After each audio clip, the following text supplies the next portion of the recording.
Hello and welcome to Kaleidoscope Podcast Series 4, all about my journey with chemotherapy. Um, Today's episode is all about existential crisis and cognitive dissonance.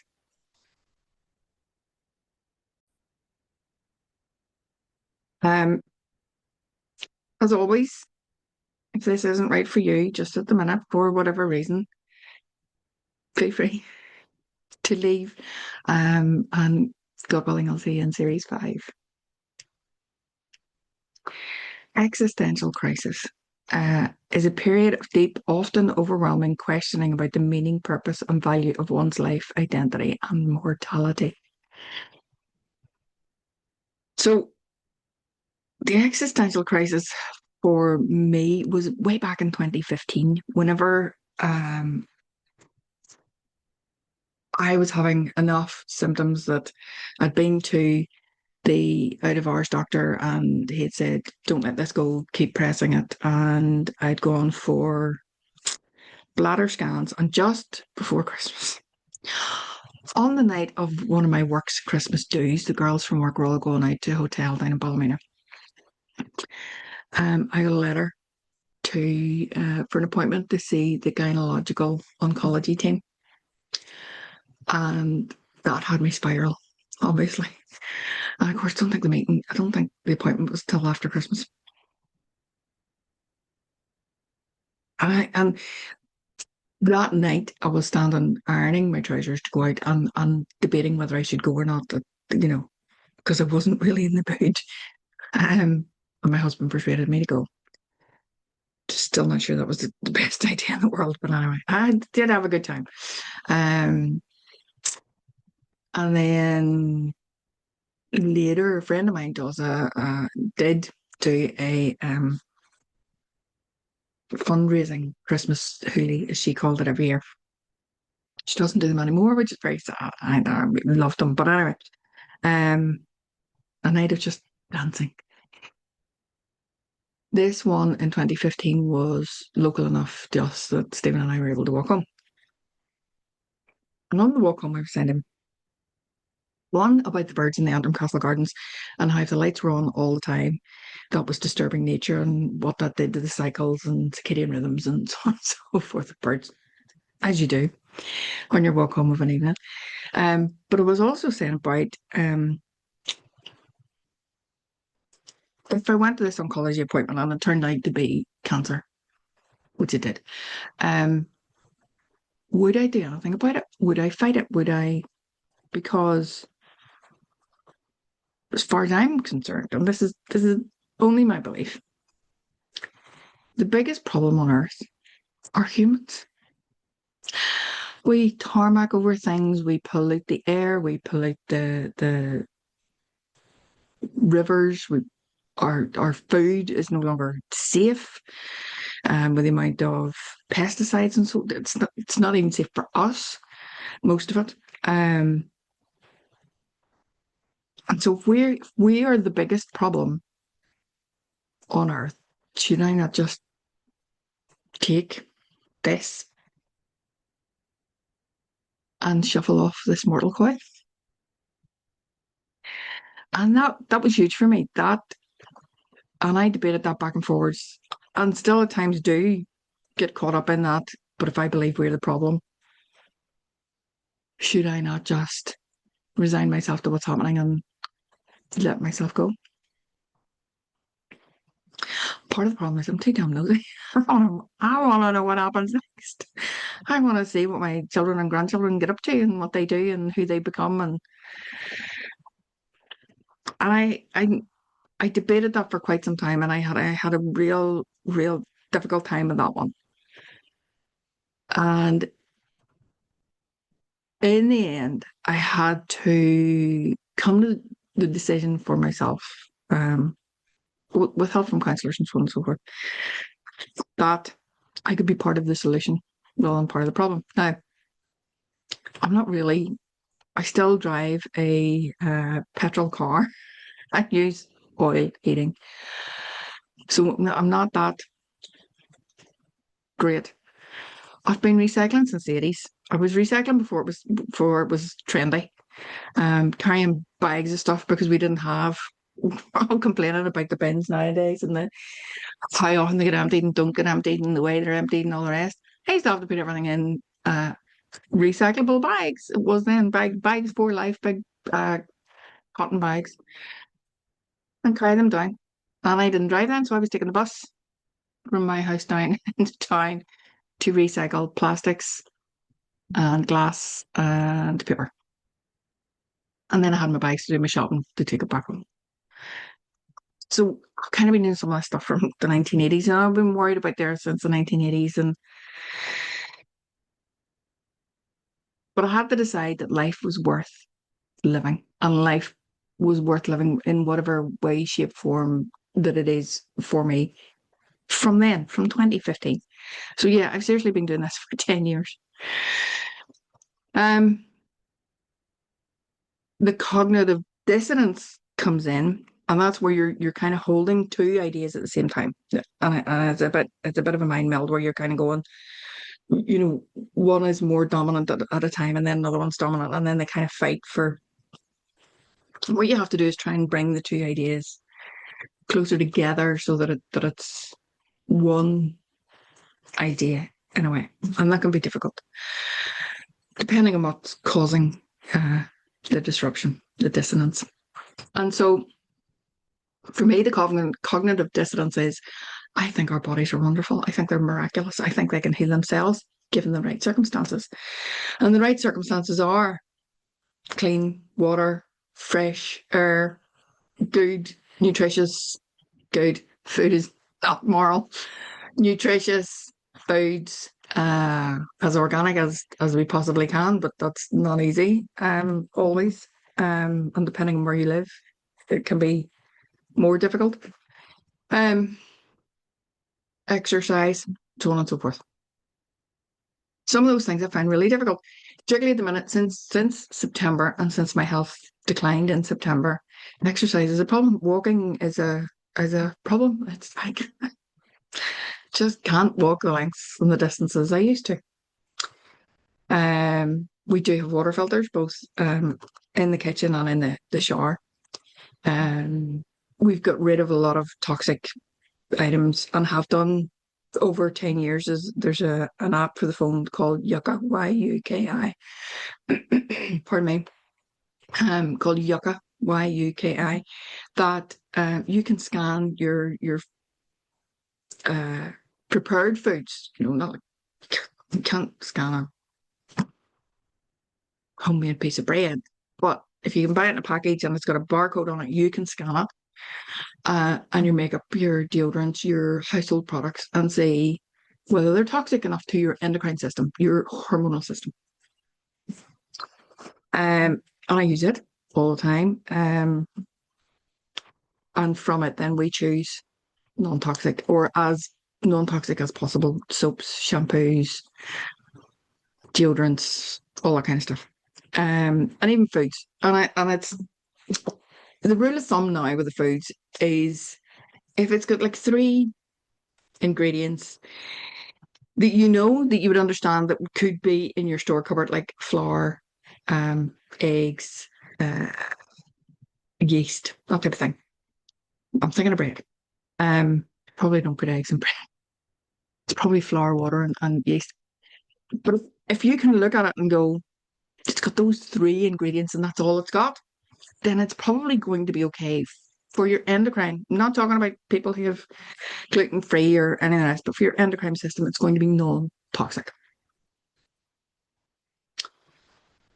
If it's got a list of ingredients, like an extensive list of ingredients, and particularly if some of them you couldn't even pronounce and you wouldn't know what they were, and they definitely wouldn't be in your store cupboard because you don't know what they are, then that's maybe not so healthy for you,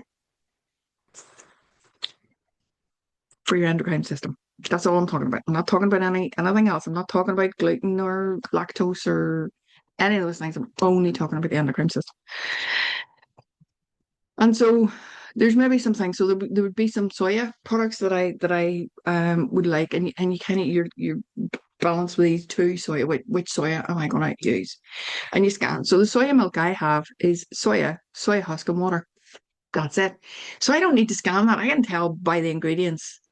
But that's because I've been scanning for so long that I've got to the point where I realize which is the good stuff and which is it's not morally wrong, which is the less toxic stuff and which is more toxic for your endocrine system. So I so the cognitive dissonance for me comes that I'm going for treatments which poison my system. And that is exactly how it works. For anybody that wants to jump on and say, "Ah, it's medicinal and it's really not." If you get and I put the stuff up in the last one, and I maybe put it up in this one as well, from Macmillan that describes how this stuff works and how chemotherapy works. The one I'm on it anyway. Um, it kills fast replicating cells. So it does, it kills fast replicating cells.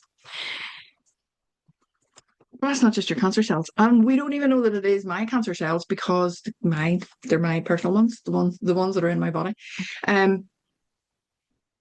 Because the cancer that I have is usually slow growing. And it's only the fact, and they've never measured because they didn't take samples this time because there was no more operations.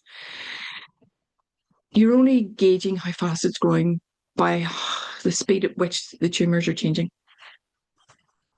So we don't know that it's growing fast yet, but we hope that this will knock it back. But the cancer cells are not the only ones that may or may not be dividing quickly. Your mucous membrane, so your nose, and my nose is really sore after every treatment. It's really sensitive. Your mouth, which is why you can end up with mouth ulcers and things. I end up with big lumps of skin coming out of my mouth. Because your vocal cords and your throat are still that mucous membrane, they can be very irritated. So my voice goes really croaky for a couple of days. It's not sore, it's not uncomfortable, it's not, but I'm just very, very croaky. My ears at times, your hair. Now, it looks a sight. It looks awful. I don't really care because I've still got it. We're 2 treatments in, and by all the written stuff, it should have started falling out in week 2 or 3. And I'm at week 6, about to go into treatment 3. And I've still got it. Doesn't look like I need to go and get a haircut. But anyway, it can affect your eyes because again they're like a mucousy type membrane type thing, not technically they're a lot more than that. But your digestive system, right through, all that from your mouth to your exit is all like mucous membrane. So it can affect all of that. It also affects your immune system, which is why I was self-isolating for so long, because the immune system is created in your bone marrow and it's fast dividing. Well, I'm not going to get into anatomy and physiology because, to be honest, I know the spleen has something to do with it, and your hypothalamus has something to do. What I do know where chemotherapy is concerned is that it kills fast dividing cells, and your immune system created in your bone marrow fast dividing cells, which is why you can become immunosuppressed or immunocompromised. And one of the things that happened several years ago was a friend of mine died not from cancer, but from an infection. And that really frightened me.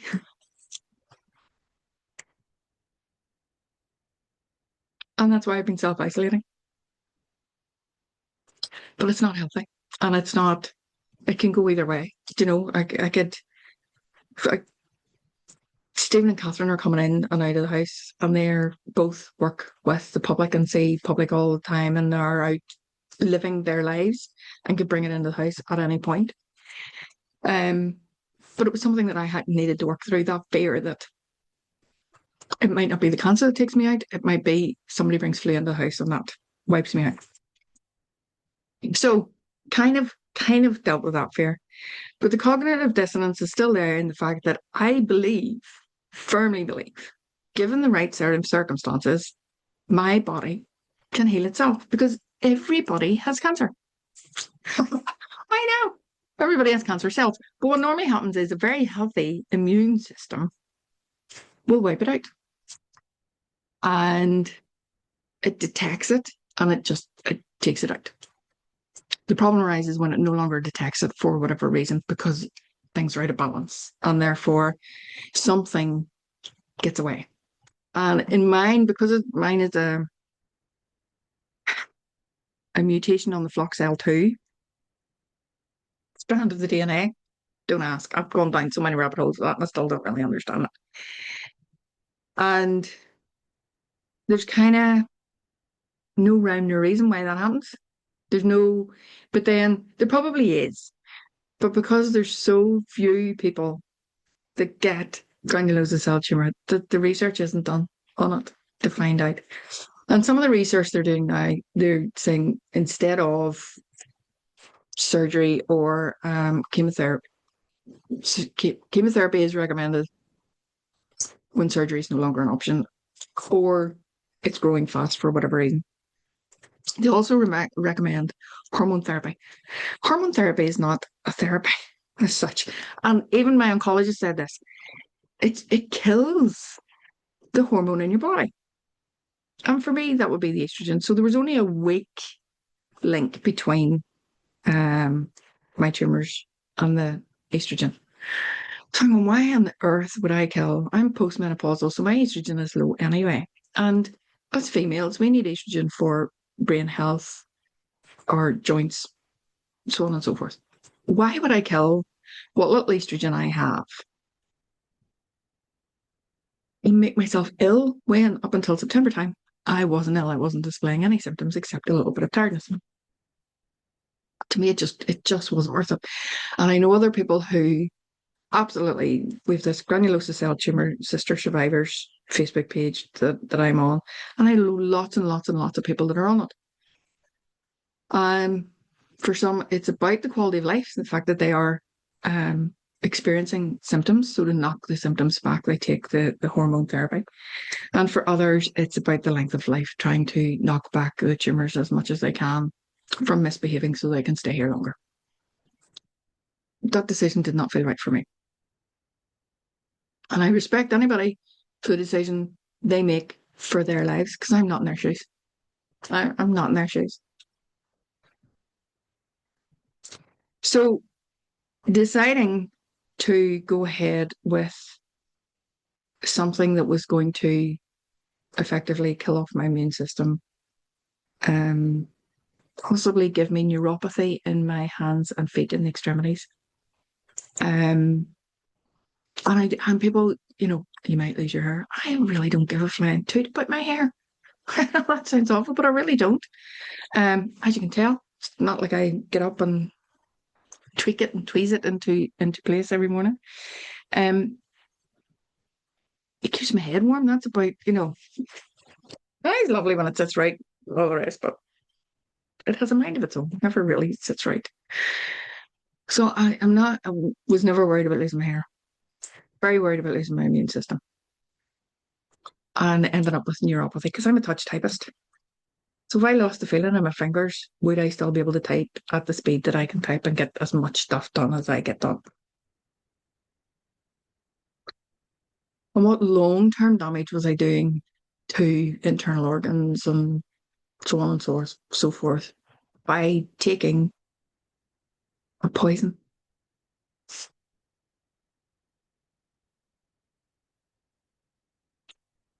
And in the end, it came down to my quality of life was shot anyway. I couldn't walk any distance at all because of these tumors and cysts that were in my pelvic bowl. And this was a chance to knock the tumors back and get them to behave again, to give me back the quality of life. And I don't know that'll work. No, nobody does. Nobody's guaranteed. That's not a, and this is not a for me. podcast either. It's two things can be true at the same time podcast. You can believe that your body can heal itself even when you're poisoning it.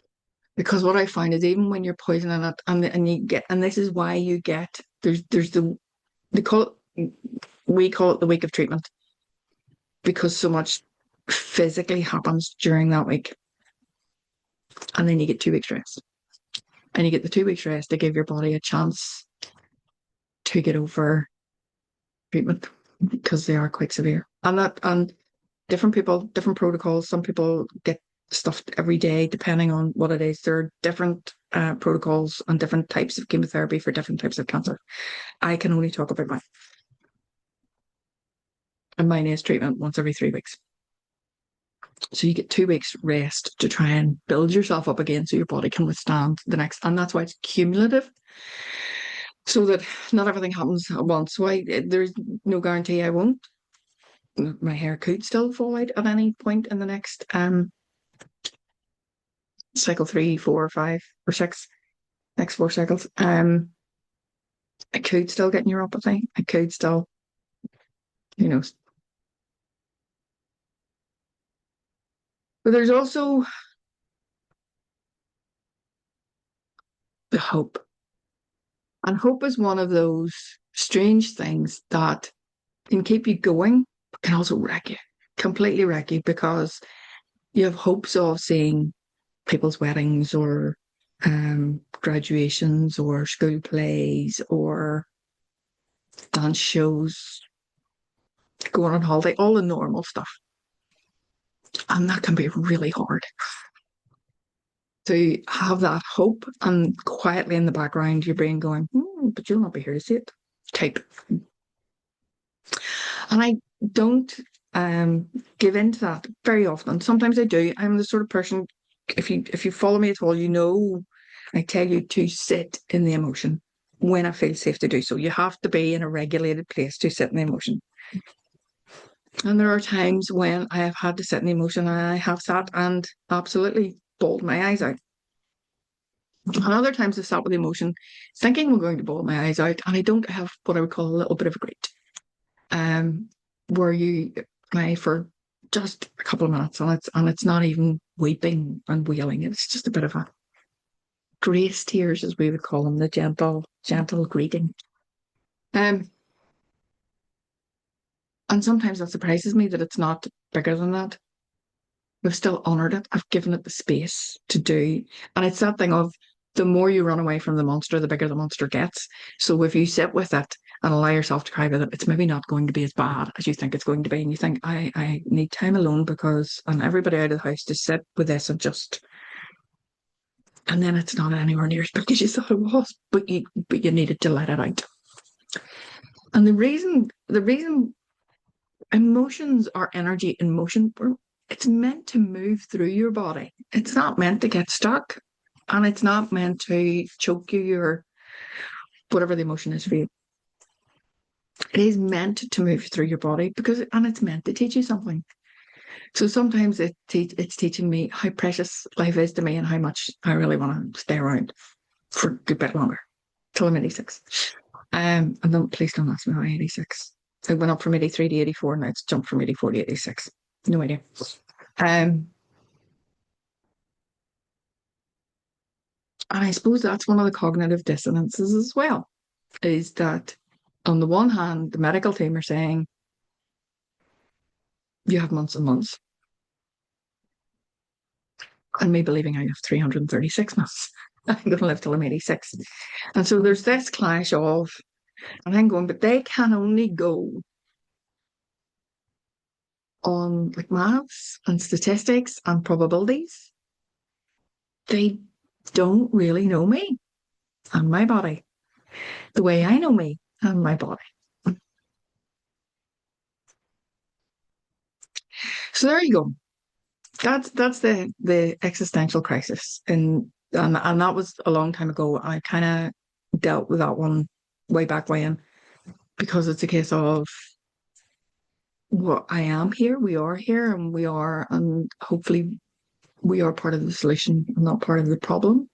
And we will keep doing what we can to raise awareness and connection back to Mother Earth and get people to understand that it's not nature and us. We are nature. We are a part of nature. We came from Mother Earth and we will go back to Mother Earth. And so, if we can look after her and help look after her other creatures as best we can, then we're adding to and not taking away from, hopefully. And then the cognitive dissonance is holding the two things at the same time and trying to bring them into some sort of alignment and realizing that, yes, even whilst I am,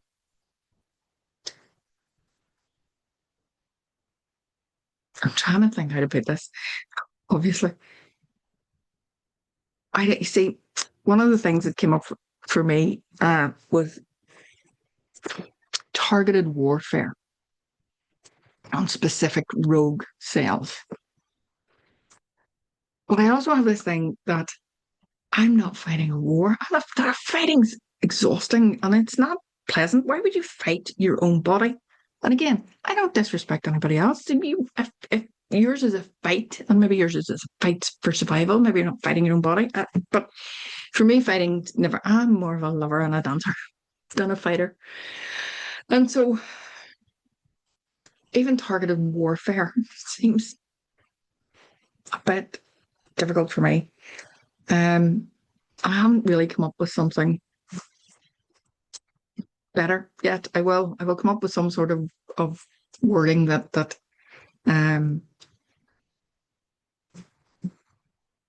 sounds better. But at this moment in time, I haven't got it just yet. So, if you have any suggestions instead of warfare, targeted, um, again, I don't want. I'm very much into this, as you know, pep talks, positive, empowering, and present tense. So that's why to me it can't be about poisoning and stuff like that. I have to change the wording in some way. So I'll play with that. Might jump on the chat GPT after this and come up with something. But it's a targeted regimen um against rogue cells. And why I'm doing that targeted regimen against rogue cells, I can still do the healthy stuff. I can still, I was going to say exercise, but I can exercise as best I can. There's always a way to exercise, whether it's a 2 minute dance before I get breathless or body weight squats or something, walking up and down the hall, something that I can manage. Drinking the filtered water, showering under filtered water, eating nutritious whole foods as best I can, so that I have brought those two together. And this is where, for some people, like, how can you still be so? How are you always so? Because I'm in control of my brain, even at the times when it doesn't feel like it. I know to question it. I know to. I'm no saint. There are times when I absolutely react when something happens and I blow stack because it's my go-to reaction for something. And there are other times where I don't catch the thought quickly enough and I spiral. And that happened much more 10 years ago than it does now. Um, and it is that thing of catching it before it goes too far, questioning why is this? And usually it is the ego that is fearful because the ego is time bound. Unlike the soul, when my soul is done with this body, be it in months and months or when I'm 86, my soul goes on. The energy, the essence of me leaves this physical body and carries on. Um, the ego stays with this body and it dies with this body. So normally when the thought is a reaction, it's the ego. And it is that let's fight against this. And that's where the fighting comes from. Let's fight for life and let's fight for and I have to catch that and say, no, ego, that's not I am boundless and I am timeless and I'm, well, my soul will go on. The energy, the essence of me will go on forever. Not in this form, not in, it'll go back to the big collective and so on and so forth. But it's catching it and we catch it and I feel anything we're doing new feels uncomfortable. Um, Even for the first couple of times, think about when you first learned to eat with a fork or go to the toilet in a potty or walk. And you can't remember that far back, most of us can't. The first time you rode a bicycle, whether it was with stabilizer or not, but think particularly about the first time you rode a bicycle without stabilizers. And what about the first time you drove your car, or if you drive a car? And so it's not even the first time. It's not like you get on your bike, you're really, really nervous, you learn how to do it, and then you're off. Some people can. Some people can. But most of the rest of us kind of fall off a couple of times before we get it.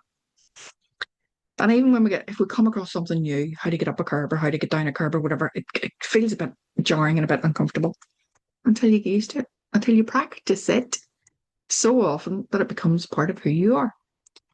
And for me, because I've been doing this now since 2020, I catch the thought and I question it. Where's that thought coming from? What is that thought trying to show me? And in this, it's obviously it's showing me that I'm scared. And that's very natural. And it's okay. And it's showing me that I want to stay. Purely because I'm nosy. I want to know what happens. And that's okay too. And so there is a little bit of having to sit with that uncomfortableness and talking to my ego and letting it know it's okay. But in the grand scheme of things, I'm safe. Right now, I'm safe. And it's okay. Because all we have is right now. It's all we have is right now. And if I can catch the thought and I can catch, and sometimes, yes, the tapping will come in to it. Absolutely will. And sometimes I'm just sitting tapping on, I am safe. I am safe. I am safe. And that can lift it enough for me that the existential crisis and the cognitive dissonance reduces enough for me to be able to get on with life. I hope this has helped you in some way, shape, or form where you can understand that you can hold two opposing views. They'll be uncomfortable, and you've got to question both. And then you've got to try and bring them together in some way. Where I have that I am with a cognitive dissonance of if I have a body that's miraculous in its ability to heal itself, why am I poisoning myself? Because the poison is a targeted regime. I can't even say that word. So we need a different word for that. To tackle rogue cells that have had a copy problem. The DNA is a copy problem. And I can still do the healthy stuff whilst I'm doing this regime to keep myself as healthy as I can. On the existential crisis, again, where we're questioning our whole, if I believe humans are the biggest problem on earth, well, actually, we're not. We're part of the solution. And we have to be part of the solution because there is no planet B. I hope this has helped in some way. Send me questions, as always, if you need to. And I will see you in episode 6, where I talk about assessment 2 and treatment 2. Until then, I wish you good emotional well-being.